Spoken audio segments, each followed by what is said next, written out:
Picture this. In 2016, Minnesota had a place near Stillwater Lake. It was a small lake that appeared to be isolated and had a western climate. That means if you walk down a road, you can end up in another state. This place had very thick fog all year round, which made it very difficult to see, so much so that it became hard to return home. And since it was far away, people never went there unless it was absolutely necessary. So you can imagine what happened to a college student named Layla Howard. Layla decided to spend the weekend at her father's old cabin. She didn't tell anyone where she was going because she probably thought no one would believe her if she did. Little did she know she wouldn't be coming back for quite some time. 3 days passed and her phone still wasn't working. Her calls were not recorded. Her friends and family began to worry when she didn't return to her university. They didn't think much of it at first because she was an independent person who could take care of herself. But when they went to her apartment to check on her, they found her car parked in front of the house. All of her belongings were in their places. She had left nothing behind except a half-written paper on the table. It said, "I woke up today and it felt like I was being watched the entire time, like someone was just staring at me. I tried to ignore it, but it felt like I was going crazy. I need to go somewhere else. He's watching me." After reading this, her friend immediately called the police and reported her missing. According to them, Lily's friends told them that she was worried about the well-being of her father's old cabin in Stillwater Lake.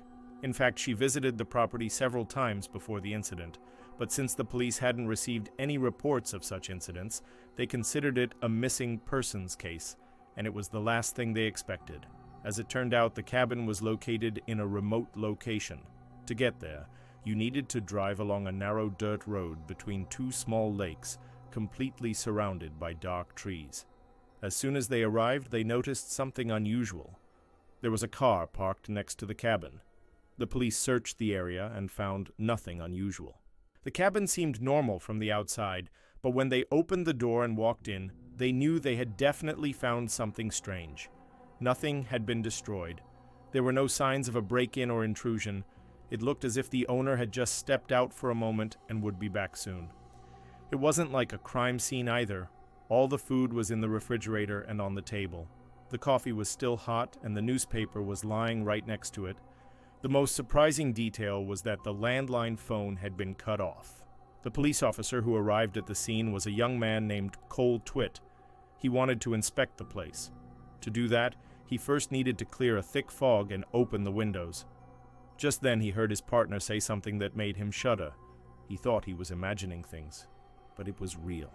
He couldn't shake the feeling that he was being watched.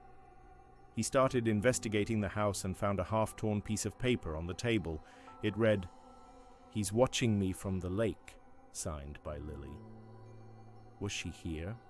Why did she write that? What did she mean? Meanwhile, Officer Kreitwin went to the garage and found an old wooden boat.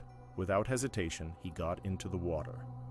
The air temperature was around 60 degrees Fahrenheit, and the water was even colder. He had to get to the lake and find out what was going on. However, he didn't find anything there either. He checked every corner and crevice, but there was no sign of the missing woman. He spent hours looking for her, but all he found was a large patch of weeds. That day, the search was suspended. It wasn't until October that the searchers returned to the lake, but by then, everything had changed. The weather had cooled and heavy storms had swept through the area, making the lake look like a raging sea. By that time, the investigation had gone cold, so no one paid much attention to this place. Several weeks passed and the case was almost forgotten, but one night the lead detective decided to visit the lake again. While walking near the lake, he saw something that made him gasp. He pulled out his original camera to snap a picture, and in the next instant he was stunned by what he saw in the viewfinder. He quickly pressed the shutter button and took the picture. Then he ran to the computer to develop the film. It turned out to be a blurry image of a young woman. She was standing in the middle of the lake, and the water reached up to her waist. The worst part was that she was wearing the same clothes that Lily had seen. At first he thought it was just a random hiker, but how could she have gotten to the lake without anyone seeing her? She must have swam over. But how long could a person stay underwater without surfacing? The answer to this question surprised him. People can stay underwater for 45 minutes to an hour. The water temperature was about 60 degrees, so if she swam to the shore and hid in the bushes, she could have easily remained unnoticed. But that was only a theory. When the investigator showed the picture to the parents, they confirmed that it was indeed Lily. The thing was, she had a habit of wearing those exact red boots everywhere. But why was she taking pictures on a foggy morning? How did she get to the lake without anyone knowing, and what was she doing there in the first place? There was another. At the time the photograph was taken, the clock on the camera showed 3:13 a.m., the same time Lily's phone had stopped working. The investigator was horrified. He understood that she had come to the lake voluntarily and without knowing what awaited her there. But what was the reason? Why did she risk her life? Several questions immediately arose. Where was she at the moment the picture was taken? Was she alone? And why did she decide to take a picture?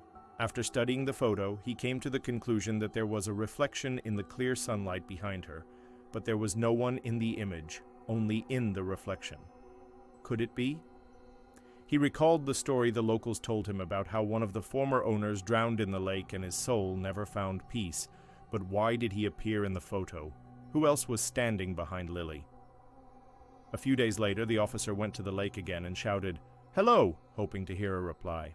The wind picked up the sound and echoed across the lake, but apart from the rustle of leaves and the flapping of flags, he heard nothing.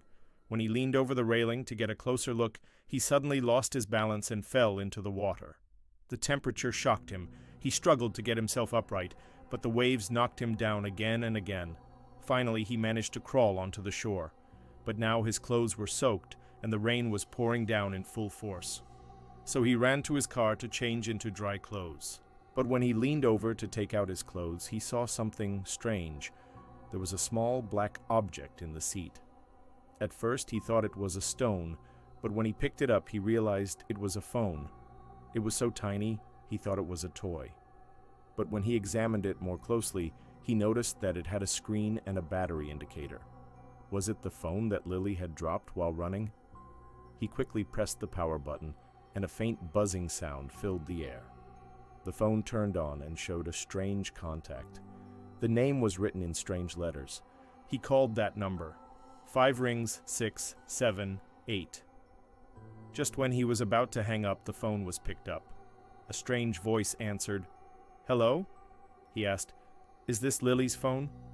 The voice on the other end hesitated and replied, "No." Then he heard heavy footsteps and the sound of something being dragged along the ground. The line went dead. Was it the person who had taken the picture? What did he want from Lily? These questions tormented the officer, and he began to fear for Lily's life.